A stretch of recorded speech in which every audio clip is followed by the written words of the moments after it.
This is episode 86 of Ethics and Culture Cast from Notre Dame's DeNicola Center for Ethics and Culture.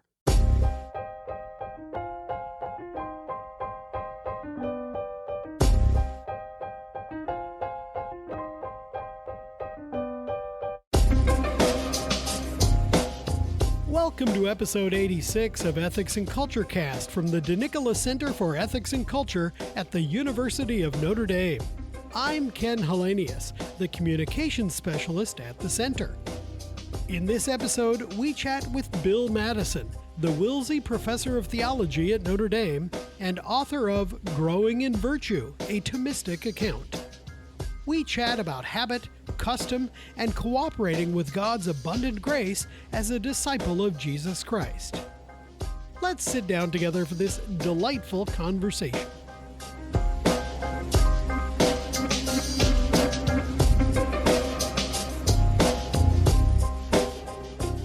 Bill Mattison, thank you so much for coming to be on the podcast. Thank you for having me, Ken. It's great to be here. Well, tell us a little bit about yourself. Where are you from? Yeah. Where did you do your studies? Kind of those sorts of things. Sure, yeah. Well, I'm a New Yorker. Grew up in New York, born in Brooklyn and grew up on Long Island. Irish Catholic family. You know, both my parents were one of seven who grew up in Brooklyn. And the question that you asked back then was, what parish are you from? Sure. So like real kind of Irish Catholic background. And grew up around a great extended family. Went to Catholic schools all my life, including Chaminade and Long Island. Uh-huh. And then I went off to Georgetown for college and did a program like Notre Dame's ACE program, where you volunteered 2 years in Catholic schools. Yeah. I did that in Washington, D.C. for a couple of years. It was before ACE existed, but it was a program like that. So teaching Catholic grammar school was probably some of the most formative times in my life in terms of faith formation. But I did kind of discern there I wanted to teach at college. So went off to do a master's and then PhD at Notre Dame. Met my wife, Courtney, and we have two sons now. And one commonality in all that, whether it be the Catholic school or undergrad or doctoral work, was kind of always a fascination with why people do the things they do and what role that faith has in that. Yeah. So I always tell people that faith was always going to be something that I kind of worked on professionally because I was blessed with like the best of Catholic upbringing. Although my family wasn't hugely pious, like we didn't pray regularly together, of course hit mass and stuff. But it was kind of just in the water, and for me, my parents witnessed a Catholicism that was kind of joyful and life-giving, not just like oppressive or rule-oriented or obligatory. So for me, the good influences in my life, teachers, parents who were faithful, the faith was always like a source of life. So I kind of wanted to figure out, well, how do you share that with other people? So that's kind of what got me here. So there you go. Well, so you are now a teacher at the college level. So what do you teach and who are your students? What are they like? Yeah. So I teach, like all of our theology faculty here at Notre Dame, at three levels: at the undergraduate level, at the master's level, which for me is mostly seminarian and ministerial students, and then at the doctoral level, so people who are generally training to be professors. So it's a beautiful gift to teach here. It's such a phenomenal mission. The undergrads are ridiculously smart. I mean, I always say it's like learning to drive a car in a Jaguar, like they'll do anything you want. They're smart. They ask good questions. They're earnest. They're malleable and they want to learn. So I teach a big course actually overlooking the football field here at the stadium. I teach a course called Faith in Human Flourishing. And it's about how to live a truly happy life and what a great people like Aristotle and Aquinas and Augustine and Cicero have to tell us about that. And then I also teach the seminarians. So moral theology is my game. Okay. So it's that basic, those types of questions. What is true flourishing? What is happiness? What are the virtues? Whether it's the undergrad level or the doctoral students or in between them, the kind of ministerial students. And the students here are amazing. Like we have the best students in the world. So they're phenomenal. What was your dissertation on? My dissertation, believe it or not, was on anger. So along with the theme of why people do what they do, and this actually is relevant to the book we're going to talk about, we don't realize like our emotions and our desires, how impactful those are in guiding our everyday lives. I mean, maybe in a kind of lay sense we are, but academically people don't think about emotions a lot.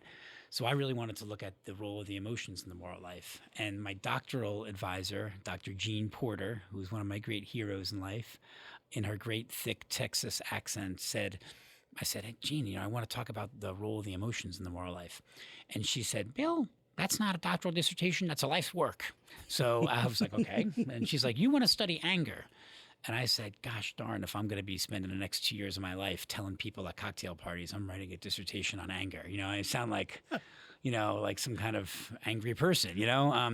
So I spent 2 months trying to prove her wrong. Like, I'm not going to do that. And I said, the more I read on anger, I realized she was exactly right. It was a great topic to get at how we are sensual creatures who share so much in common with animals and have kind of, sensory appetites and emotions, but yet how in the human experience, those are so kind of penetrated by and permeated by our reason and rationality that our emotional experience is obviously hugely more complicated and interesting than like an animal one. So that and that guides so much of what we do. So it's kind of forming that to kind of get that more in line with the way things are is like one of the great tasks of the moral life, whether it's how we regard food or sex or drink or how we communicate or how we feel about our faith life or about our country, and all these things are kind of important for guiding how we live. So that's why it's a great thing to study for a dissertation. Yeah. I know that in classical philosophy, this was actually psychology, right? Totally.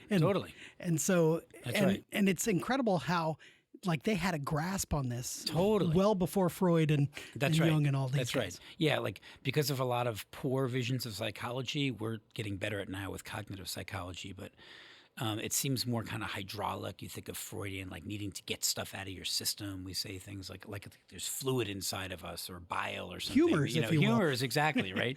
So we can kind of view from a more modern approach to psychology that as kind of a limited discourse, but better now with cognitive psychology. But like you said, the ancients really understood like the soul, which is psychology, the psyche, right, the soul, that the study of the soul and how to live a good life, including our desires as well as our thoughts and our intentions and our actions as kind of like the ultimate discipline, to figure out how to live well. So that's what classically moral philosophy is all about. And I really believe Catholic moral theology, understood at its best, is primarily about, even though in a lot of its degraded forms, it's sadly viewed as a bunch of rules we have to follow because God told us, as the Pope told us. And that's, of course, true. But when those rules are rightly understood, they're guides to flourishing in a true life where, like as Christ says, I came that they might have life and have it to the fullest. So there are rules, there are sacrifices, there are challenges, but they're not; those things are not ends in themselves. They're invitations to life. Right.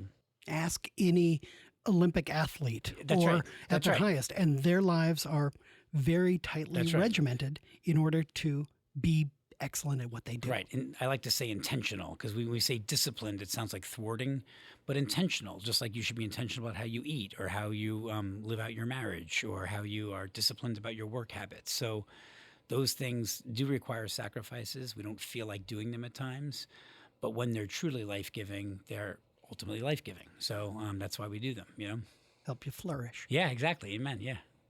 Well, let's talk about your new book, Growing in Virtue, Aquinas on Habit. This is as the cover says, it's a scholarly analysis of what is actually a very practical and popular topic, as we were just saying, how we acquire, cultivate, and maintain good habits. Right.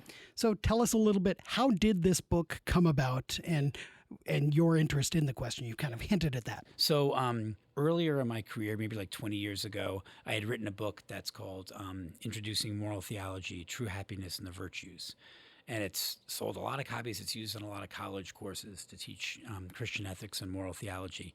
And it's kind of like a basic, accessible version of what the virtues are and what true happiness is.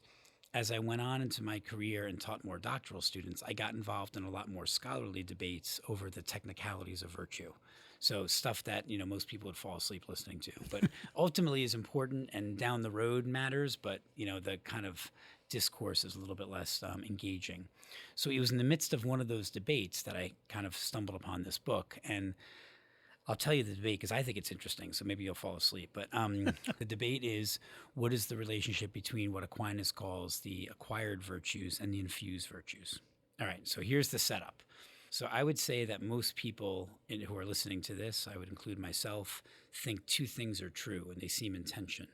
So first of all, how is it that people of any or no faith can live honorable, virtuous lives?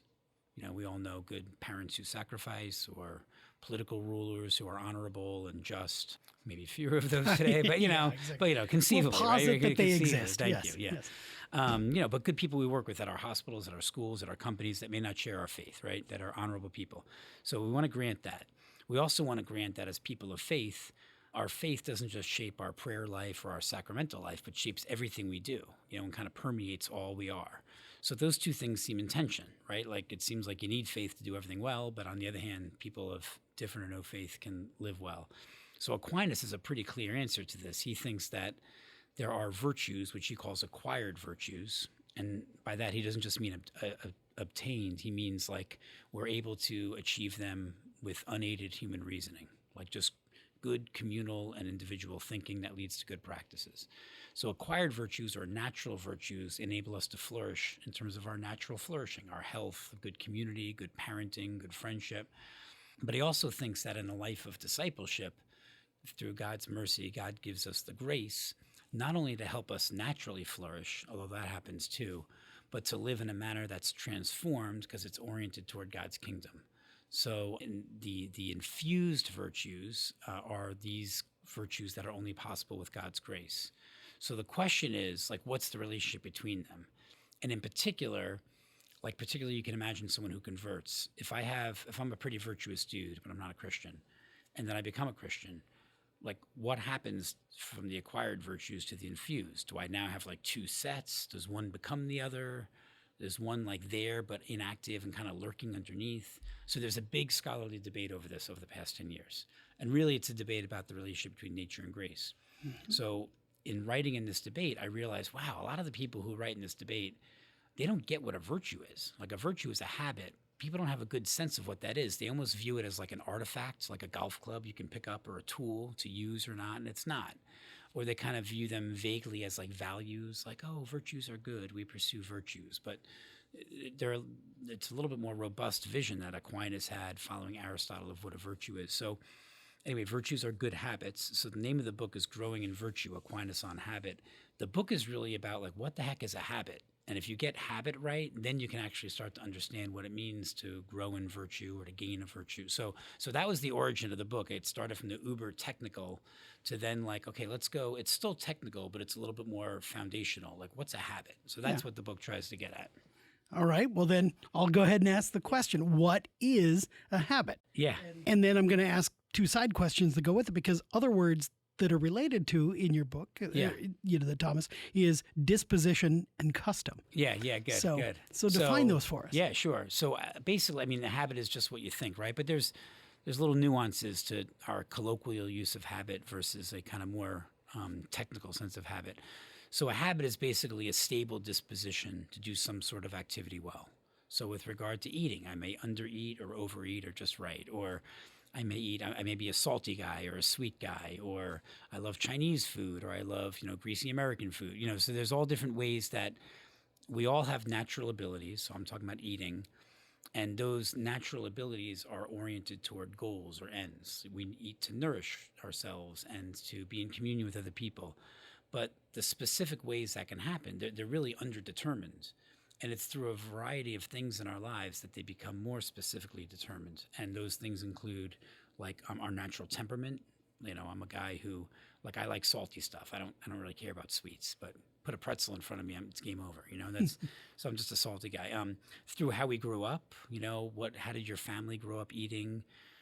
Your immediate culture, Chinese people eat differently than Indian people, than Americans, than French, so there's a cultural component to that. There could be a religious component, fasting and whatnot. Mm-hmm. Then there's also the particular decisions you make. Maybe you realize growing up, gosh, my family didn't, we're not that good with our reliance on McDonald's. Well, I want to eat better. So we make particular choices and ingrain in ourselves a kind of like a disposition toward or a weight toward eating a certain way. So habits are basically stable, and Augustine calls them weights because they're like an inertia, like a disposition toward eating a certain way. And it's more specific than what we're oriented toward naturally, but still then you have to make choices out of it and instantiate it in a particular context or, change it or whatnot. So having a habit, by the way, is not the end of the story. You still have to act on it.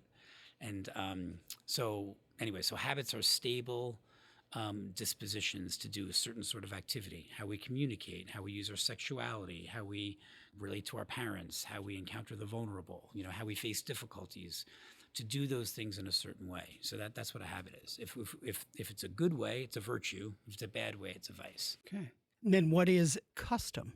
So custom, the way Thomas uses the term, so where do we get these kind of weights in us? Well, I just kind of indicated some sources. Some you're born with, some you get through unthinking practices that are cultural or familial or ecclesial. Those are customs. Yeah. So we say, like, Americans have a custom of, pulling over when an ambulance goes by.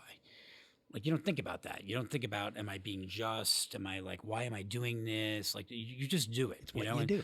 That seems like a good custom. That American, racism might be a good example of a bad custom. You never really thought about it, but maybe your family told, certain off-color humor, or you were under certain influences, how you saw things on TV, that you regarded people of different race less. And it becomes part of who you are because of ways that you've acted in unthinking kind of ways. So customs are those things that we pick up, for good or bad, that incline us to respond to certain situations in different ways. So one of the parts of education, of course, why we're here at Notre Dame, is to ask our students to think about their customs and don't just reject them. Some of them are good, but some of them are not. So what are the good ones? What are the bad ones? How can we help each other and support each other be better? And how can we be merciful when we're not? So customs are kind of those stable but kind of unreflective and just kind of assumed, from our atmosphere, environment around us, of ways to act. And part of the growth into adulthood and education is taking on those things as our own and affirming the good ones and then kind of adjusting the bad ones. Yeah. There's an aspect there too, as you hinted, though, of the application of reason. That's right. So custom is the unreflected version. That's right. That grows into habit when reason is applied. Exactly. When you affirm it or redirect it. So Thomas he makes this distinction between mere dispositions and habits. Mere dispositions are those ways that, like we say, some kids are meek or some kids are aggressive. Mm-hmm. Some kids, are bombastic in their communication. Some kids are very quiet. That's just a natural temperament or disposition. It's not really taken on as one's own. So we all have these, for good and bad. I think it's one of the reasons why it's delightful to read the saints' stories, because they're all different. They have different personalities and different family backgrounds. So dispositions, as opposed to habits, are those things that either we're born with or we take on from our society or our family and or our immediate neighborhood or whatnot. And they're not really reflective or thought through, so they're less formative of our character. They can still be bad or good in terms of the impact they have on people. But once we start kind of voluntarily acting on those things and making them our own, so the racism example or eating, then we say, he's got a habit of being a moderate eater, or he's got a habit of being a fair person to other people. So a habit is when we're more reflective about it. We kind of understand it and make it our own. Yeah. Okay, so those are acquired virtues. Right. But then we're not talking about grace yet. That's right. So, okay, so that's the question I have really about infused grace-connected virtues. Yeah. And by the way, there is like a grander list of virtues than just the cardinal virtues that we might think of, right? This is a broader term for Thomas. Yeah, that's right. So that means that includes, then I think, of patience. Course. Patience is a virtue we hear all the time. And I'm like, well, it's not one of the cardinal virtues. Yeah, exactly. But it's still a virtue. Yeah. And then the infused virtues. Now, are the infused faith, hope, and love? Yeah. Is there more than that? Right. Very good. So just first, let's talk about the virtues before the infused. Sure. Because you mentioned the cardinal. One of the cool things about Thomas is that he doesn't try to come up with a system and then fit everything into it. He works with what people talk about. Okay. So he'll have an objection. He'll say, well, people say patience is a virtue. And he'll say, well, of course it is a virtue. It's facing minor difficulties when our will is thwarted. It's facing those well, not losing our temper, but yet stepping up if it's appropriate to step up. So there's hundreds of virtues that you can think of. There's chastity, there's, sobriety, there's, docility, or, we can think of 80 virtues, 100 virtues. Aquinas basically says, listen, we can kind of categorize these under the 4 cardinal virtues of prudence, justice, temperance, and fortitude, because these are the general virtues that kind of cover the main moral areas of our lives. How we face sensual pleasures, temperance. How we face difficulties, fortitude.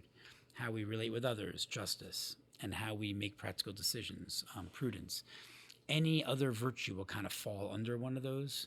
So like chastity would be under temperance. It's about sensuality. Patience would be under fortitude, because it's like facing a minor difficulty. Truthfulness would be under justice, etc. So it's fine that we talk broadly about all these virtues, and they can seem like a big old mess. Thomas wants to respect the ways that we speak about virtues, but then also kind of categorize them under the four cardinal virtues. So that's why the four cardinal virtues do represent kind of a summary of how to live a good life regarding our natural activities. And then a lot of virtues fit under that. So where do the graced ones fit in? Yeah. So this is back to our question earlier about the commonalities and differences of people of different or no faith who live honorably and people of faith who do. One way to answer that question, which I'll just tell you I think is wrong, is to say that the graced virtues, faith, hope, and love from Paul's letter to the Corinthians, the graced virtues concern our religious life, like our going to church and saying our prayers at night and things like that. That's true, by the way, but they don't just concern that. And then the corollary to that would be that the cardinal virtues are just the same ones that we have in common with other people. So when I'm brave or just, my bravery or justice as a Christian isn't any different than an atheist who's brave or just. So that's the part we think is wrong. So as Christians, we think that God gives us the help, his grace, to live in a way that's truly fulfilling in all areas of our lives, including facing difficulties and sensual pleasures. So we speak of Thomas speaks of the infused cardinal virtues. Mm-hmm. The temperate person who's a pagan or a non-religious person will eat 3 square meals a day, will not buy food that was grown unjustly or whatnot. But so will the Christian. But the Christian will also be doing these things, recognizing that his body's a gift from God, that he owes God, the honor of taking care of his body, that he's willing to sacrifice himself for his family and things like that. So there's commonality in how they eat, but it has a different meaning and a different story in the mind of the believer. But it's not just the minds, because of course at times they will act differently. Like the virtuous non-believer during Lent will eat his 3 squares, whereas the believer might fast, saying that, I want to give up this sacrifice to remind myself how God is the most important thing in my life. So at times the infused or graced versions of the virtues will look similar from the outside as the other ones, even though they're kind of different from the perspective of the person. And at times they'll actually result in different actions. But either way, they're different because God helps us do them. They're oriented toward our destiny of union with God, and at times they change how we act. Yeah. So that's the infused virtues are kind of like the graced virtues. Yeah. I like your example there because it's not as dramatic as, for example, God infusing fortitude to the Christian who's about to be thrown to the lion. Right, that's right. That, of course, would also be an example of infused virtue. Right. But it doesn't have to be that dramatic. A lot of times people hear the word infused and they think zapped. Like it has to hit you all of a sudden, like a Zeus lightning bolt or something. And of course, there are occasions in the tradition, Paul getting knocked off his horse or whatnot, where that happens. So not at all to deny that. But I think the more common experience than the Paul on the road to Damascus is more the Peter. You don't really point to where it begins. It's just, probably his upbringing and the influence of good, parents and rabbis in his life. And then, of course, encountering the Lord and his own faith growing and receding at times, him working on it and failing. So like the life of discipleship for most of us is a life where the dynamics actually look very similar to formation and habits that happen more broadly, but suffused with a good ecclesial community, good mentors and role models in our life. And of course, behind all that, ultimately, God's own agency, the power of the Holy Spirit. Those normal, natural dynamics are honored, but then also kind of lifted up and transformed so that people are formed in graced virtue. So, yeah. Is it possible to develop or increase infused virtue? Let's hope so. I mean, it's one of, think about all the scripture passages where Jesus says, "Oh, you of little faith." Like they have faith, but they need to have it bigger. Lord, I believe. Help my unbelief. Very good. Very good. Or Lord, increase our faith. Yeah. So the notion that, and I think this is true of all of us, right? We do believe, God willing, but we struggle at times with doubt, or we wish that our belief kind of more thoroughly shaped how we see things. And, it made me, I held on to my faith enough that I didn't lose my temper so quickly with my family members, or I, didn't succumb to little temptations or whatnot. So there's always room for growth in virtue. That's true, by the way, of the natural virtues. Aristotle thought that. But in the life of faith, sometimes we think it's all or nothing, and that's not true at all. We're always being invited to kind of a closer relationship with the Lord, and that relationship will kind of transform all the ways we act. And when it does, then we're growing in our faith. Yeah. Cooperation with grace. Yeah, there you go. Right. God's always initiative, right? It's God's story and God's initiative, but we are called to participate in that. Yeah. In some ways, get out of the way. Get out of the way. Yeah. Or, Jesus take the wheel, should we say? Right. So, but notice you still got to drive. He's got to take the wheel, but you're like, we don't think that you just, this is not The Exorcist where God jumps into you and just takes over you, right? We are called, it's always God's initiative, God's gift. We don't earn it, but we are called to participate in it. And that's why, the term in the tradition is cooperative grace. God's initiative, but then we're called to cooperate with it. So, yeah. Wow. Yeah. Well, time for the rubber to hit the road. All right, good. What is a practical takeaway, a piece of advice that you've been able to distill from your study of St. Thomas on how can I develop and maintain a virtuous habit? Yeah, very good. I mean, I think that one of the rubber hits the road moments is just what we were talking about a moment ago, because of the basic point is your faith, your virtues, and in the life of discipleship, we'll talk about our graced virtues, are never done. So we're always growing, or at times receding in the strength of our virtue, or God forbid losing, right, with mortal sin. But we're always growing or receding in virtue. So why is that? I mean, it can sound so exhausting, frankly, when you hear that. Like, oh my gosh, I've always got to be on it. Well, we live in a contingent world where, in the same way your marriage is never done, your parenting is never done, and that's not meant to be like a burden or monotonous. Every new day brings new situations and new challenges and new gifts and opportunities. So Aquinas, following Aristotle, thought that every act further ingrains a virtue or recedes it if we don't hit the mark as well. Those days you don't eat as well, maybe you're not becoming a glutton, but you're losing a little bit of a hard hold on your good temperance, or when you're better this week in exercising, you've just kind of improved a little bit in your kind of physical fitness. So because of the contingent and nature of our existence, the ways we act in the world are always anew. You're always kind of growing or receding in virtue. Now, and again, that's not meant to be a burden, like, oh my gosh, I'm never finished, like I'm a hamster on the wheel. Like, that's not the case at all. It's an invitation to ever deepening and growth, like in a marriage or a friendship or a parenting, and an invitation to an opportunity for ever deepening growth in our participation in divine life. So, and that's a gift, and it's beautiful. It's daunting at times, it's hard at times, but it's also a great gift that God gives us. Discipleship. Yeah, amen to that. Yeah. Don't you ever wonder sometimes, Kat, like, why didn't God just make us like done? Like, wouldn't it be nice if it were like the end? Like, God just created it, we're all in heaven. Yeah. Like, if that was the goal, but God in God's wisdom and mercy didn't do that. He wants us to be participants in that. It's His story, His initiative, but He wants us to live into it. And sometimes in my weakness, I kind of wish He didn't do that. He just kind of got to it. Well, at some point, some generation is going to be witness to could be tomorrow the recreation of all things, right? Could be tomorrow. Could be tomorrow. That's right. Could be right after we hit stop. It could be right after we hit stop or before. Before. So. Or long after you and I are off the surf. Exactly right. Exactly. Yeah. Well, Bill, what's next for you? What are you working on now? So right now I'm working on this.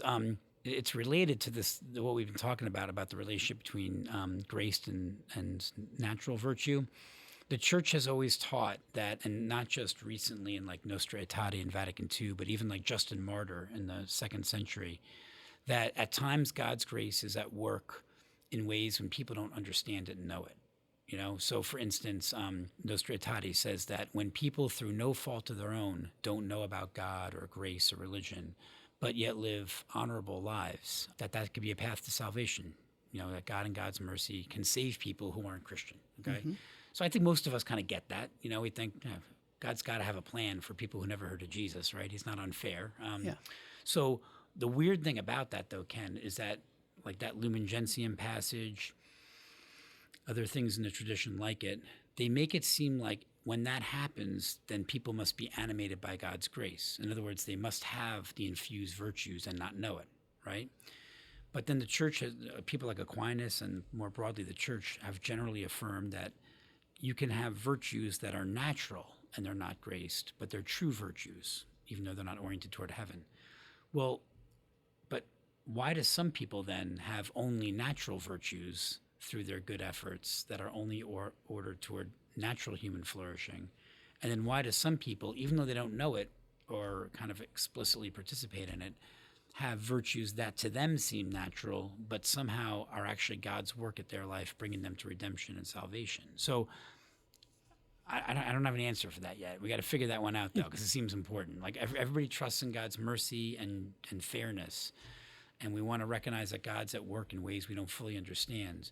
So we want to figure out how this happens, because all of us have people in our lives that, for whatever reason, are not captured by discipleship and the faith in ways that might be tragically their rejection of that, or might be just they were incapacitated through upbringing or other reasons, bad experiences. So we're trying to sort through the commonalities and differences of people of different or no faith. So that's what I'm working on next. Wow. Yeah. Fantastic. Yeah.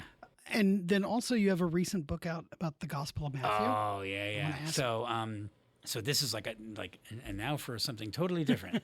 But this is the other side of your teaching. This is the other side of it. Right? So teach a lot of scripture in all the levels I teach in.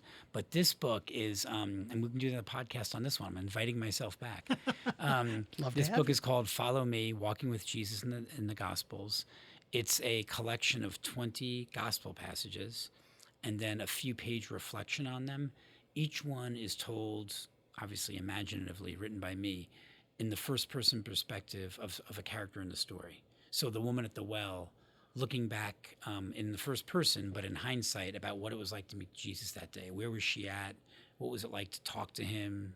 What was he doing with her? Peter after the walking on water. What happened there? Or Simon of Cyrene after carrying the cross. And the purpose of the book is to help people pray and encounter Christ in the scriptures. It's very Ignatian. In fact, it grew out of an Ignatian retreat. Okay. So the goal is to imagine yourself in the story. So these speculative reflections by these characters, which again, are pure speculation, right? Like if you watch The Chosen, kind of that kind of stuff, are meant to help you encounter Christ in the story. Because when we read the scriptures, it's not just getting information or learning rules. I mean, the living God, Jesus Christ, wants to encounter us through those stories. He's reaching out to us in the particularities of our lives, in our broken messiness. So these characters talking about that dynamic is supposed to help me and you when we read the scriptures. So anyway, that's the book. It's called Follow Me. Fantastic. Well, you are invited back because I want to get into that. Yeah, I think that's thanks, Ken. Delightful. But well, it's a great work you do here, and I really appreciate you involving me in it. And everybody I meet through Nicola they're always phenomenal people. So it's an honor to be a further part of your crowd here. Well, thank you for coming to be with us. Yeah. Thank you. And good luck on the book and on the new book. Thank you very much. Thank you. Yeah, big book time. Yeah. Thank you. All right, thanks.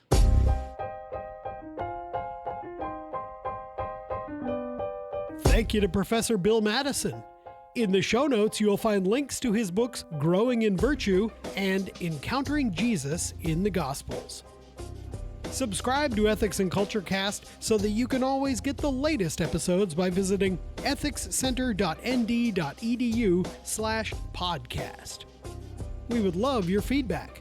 Please review the show on iTunes, Spotify, or wherever you get your podcasts, and email your suggestions to cecpodcast@nd.edu. Our theme music is I Don't Know by Grapes, licensed under the Creative Commons Attribution License. We'll see you next time on Ethics and Culture Cast. Until then, make good decisions.